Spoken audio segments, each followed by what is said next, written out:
جن کے نام ٹیلی ویژن کے ٹاک شوز کے اندر لیے جاتے ہیں یا جن کی پریس کانفرنسز کے اندر بات کی جاتی ہے. فوج لاکھوں لوگوں پہ مشتمل ہے جو اپنی زندگی داؤ پہ لگاتے ہیں اپنے ملک کی حفاظت کے لیے، آپ کی اور میری حفاظت کے لیے. اور جیسے میں نے کہا میرے لیے ذاتی طور پہ اس لیے تکلیف دہ تھا، میرا 3 نسلوں سے فوج سے تعلق ہے، یہ بات بھی پہلے سے مشہور ہے.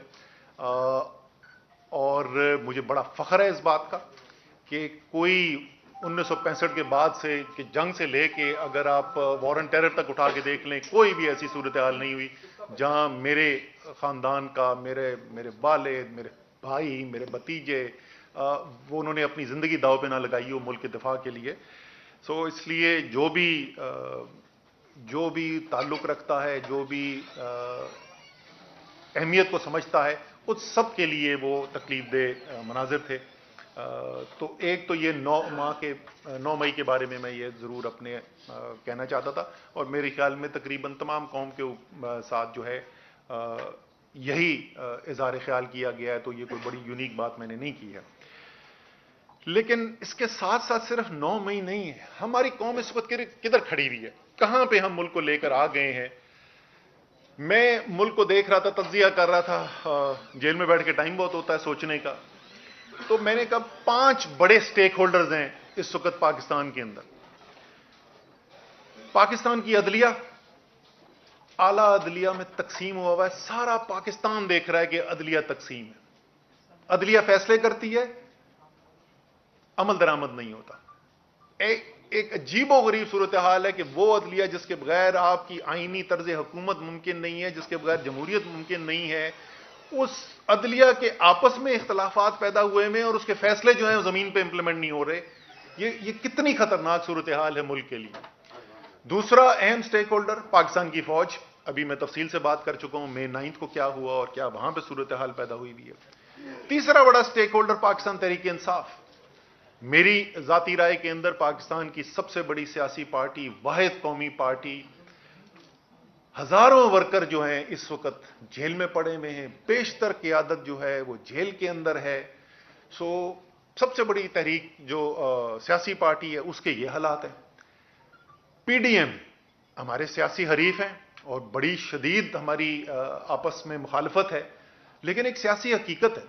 میرے خیال میں آج یہ میرا ذاتی تجزیہ یہ ہے کہ اگر آج الیکشن کرا دیا جائے تو آج وفاق میں، پنجاب میں اور خیبر پختونخوا میں تحریک انصاف کی حکومت بنے گی، اور سندھ اور بلوچستان کے اندر پی ڈی ایم کی حکومت بنے گی یا پی ڈی ایم کی جماعتوں کی حکومت بنے گی، اور وفاق کے اندر بھی ٹھیک ٹھاک تگڑی اپوزیشن بنے گی.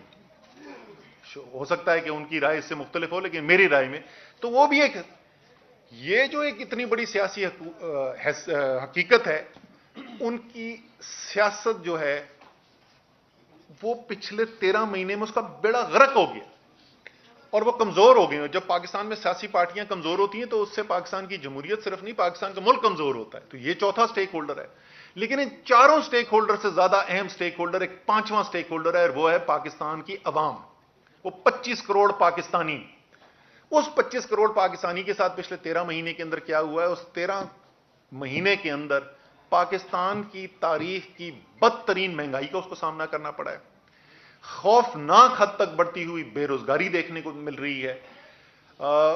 ایسی معیشت کے حالات کبھی پاکستان نے دیکھی نہیں جیسی اس وقت صورتحال پاکستان کے اندر پیدا ہوئی ہوئی ہے. تو ایک عام پاکستانی کی زندگی جو ہے وہ مشکل ہوئی ہوئی ہے اس وقت، تکلیف میں اس وقت ایک عام پاکستانی. تو کرنا کیا ہے؟ اگر سارے سٹیک ہولڈرز ہیں، یا تو کسی کا فائدہ ہو رہا ہو نا، کسی کے تو حالات اچھے نظر آ رہے ہو، سارے سٹیک ہولڈرز کے لیے اگر خرابی نظر آ رہی ہے تو اس کا مطلب جو 13 مہینے سے ہو رہا ہے وہ ملک کے لیے ٹھیک نہیں ہے. اس کا مطلب کچھ مختلف ہونے کی ضرورت ہے. اور میرے خیال میں اس میں سب کی ذمہ داری بنتی ہے کہ اس کے اندر سب اس صورتحال کو، میں نے بار بار کہا ہے، کئی مہینوں سے میں کہہ رہا ہوں، میں یقین رکھتا ہوں، بدقسمتی سے میں یقین رکھتا ہوں کہ میں ٹھیک کہہ رہا ہوں کہ 1971 میں بنگلہ دیش بننے کے بعد سے پاکستان کے لیے اتنے خطرناک حالات پیدا نہیں ہوئے جیسے آج پاکستان کے حالات ہیں. سیاسی طور پر آپ انتشار دیکھ لیں، آئینی بحران دیکھ لیں، معیشت کا بحران دیکھ لیں، ہر طریقے سے اس وقت پاکستان ایک انتہائی خطرناک صورتحال کے اندر ہے. اور جیسے میں نے کہا کوئی بھی اچھے صورتحال کے اندر نہیں نظر آ رہا، سب کے لیے خرابی نظر آ رہی ہے. تو کرنا کیا یہ ذمہ داری جو ہے، یہ بات بھی جو میں کہہ رہا ہوں، یہ میں بار بار بار بار دہراتا رہا ہوں، یہ سیاسی لیڈرشپ کی ذمہ داری ہے کہ انہوں نے ملک کو ادھر سے نکالنا ہے۔ اچھی چیز کیا ہوئی؟ اچھی چیز کیا ہو رہی ہے؟ ریاست کیا کہہ رہی ہے اس وقت؟ چیف جسٹس صاحب ایک دفعہ نہیں، بار بار پچھلے 2 مہینے سے کہہ چکے ہیں، بار بار انہوں نے اس بات کو دہرایا، پچھلے ہفتے پھر اس بات کو دہرایا کہ سیاسی مسائل کا حل ایک ڈائیلاگ کے ذریعے، ایک پولیٹیکل ڈائیلاگ کے ذریعے کیا جائے، اور وہ پولیٹیکل ڈائیلاگ بیٹھ کے آپس میں کمپرومائز کر کے، ریکنسیلیشن کر کے کوئی راستہ نکالیں، جو سیاستدانوں کا کام ہوتا ہے۔ اور ظاہر ہے اس میں تمام سیاسی پارٹیاں بشمول تحریک انصاف کی ذمہ داری بنتی ہے کہ وہ اس ذمہ داری کو پورا کریں۔ فوج دوسرا ریاست کا اہم ستون، کور کمانڈر کانفرنس کے اندر یہ کہا گیا کہ سیاسی مسائل کا حل جو ہے وہ سیاسی ڈائیلاگ کے ذریعے کیا جائے۔ قومی سلامتی کمیٹی کے اجلاس کے اندر اعلامیہ کے اندر لکھا گیا کہ سیاسی ڈائیلاگ کے ذریعے کیا جائے۔ پاکستان کے دوست ممالک جو ہیں، جو پاکستان کا خیر چاہتے ہیں، وہ سب کہہ رہے ہیں کہ سیاسی ڈائیلاگ کے ذریعے ہونا چاہیے۔ سب کو فکر ہے اس وقت، باہر پاکستان کے دوستوں کو فکر ہے کہ پاکستان کے اندر کیا ہو رہا ہے، پاکستان کے حالات کو دیکھ کر۔ تو اس لیے میرے خیال میں جب ریاست کے اہم ترین ستون جو ہیں سب کے سب وہ بھی اس بات کو سپورٹ کرتے ہوں، آپ کے دوست ممالک بھی اس کی بات کر رہے ہوں، اس کو سپورٹ کرتے ہوں، پاکستان کا پرائیویٹ سیکٹر جس کو نظر آ رہا ہے کہ کیسے معیشت کی تباہی ہو رہی ہے وہ اس بات کو سپورٹ کرتا ہے، تو وقت ہے کہ ہمیں اس کے اوپر ٹائم ضائع کیے بغیر فوری طور پر بیٹھ کے پولیٹیکل ڈائیلاگ کے ذریعے کوئی حل نکالا جائے اس کا۔ آخری حصہ جو میں جس کا کہنے والا تھا وہ یہ ہے کہ جو صورتحال پیدا ہو گئی، جس کا میں نے بھی آپ سے تفصیل سے ذکر کیا پہلے، 9 مئی کے بعد خاص طور پر اس وقت میرے لیے یہ ذاتی طور پر ممکن نہیں ہے کہ ان حالات کے اندر قیادت کی جو ذمہ داریاں ہوتی ہیں وہ میں نبھا سکوں، وہ میرے لیے ممکن نہیں ہے۔ اس لیے میں سیکرٹری جنرل تحریک انصاف کی جو ذمہ داری ہے اور کور کمیٹی کی ممبرشپ، اس سے میں مستعفی ہوں گا۔ جو میرے خیالات ہیں، ایک یہ وجہ بھی ہے کہ میں کھل کر بات کرنا چاہتا ہوں کہ کیا کرنے کی ضرورت ہے۔ میرے خیال میں اس وقت سب کو ہمیں کھل کر بات کرنی چاہیے، اور ظاہر ہے کہ جب آپ ایک اہم ترین عہدے کے اوپر بیٹھے ہوئے ہیں تو پھر یہ بنتا نہیں ہے کہ آپ اپنی کوئی انفرادی رائے جو ہے وہ الگ سے وہ دیں۔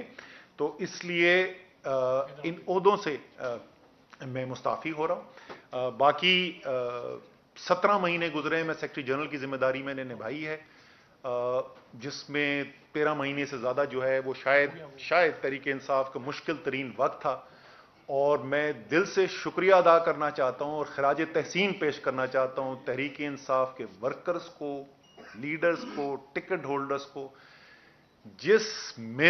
جس طریقے سے میں نے ان کو محنت کرتے دیکھا ہے، جس دلیری سے، جس حب الوطنی سے میں نے ان کو کام کرتے دیکھا ہے۔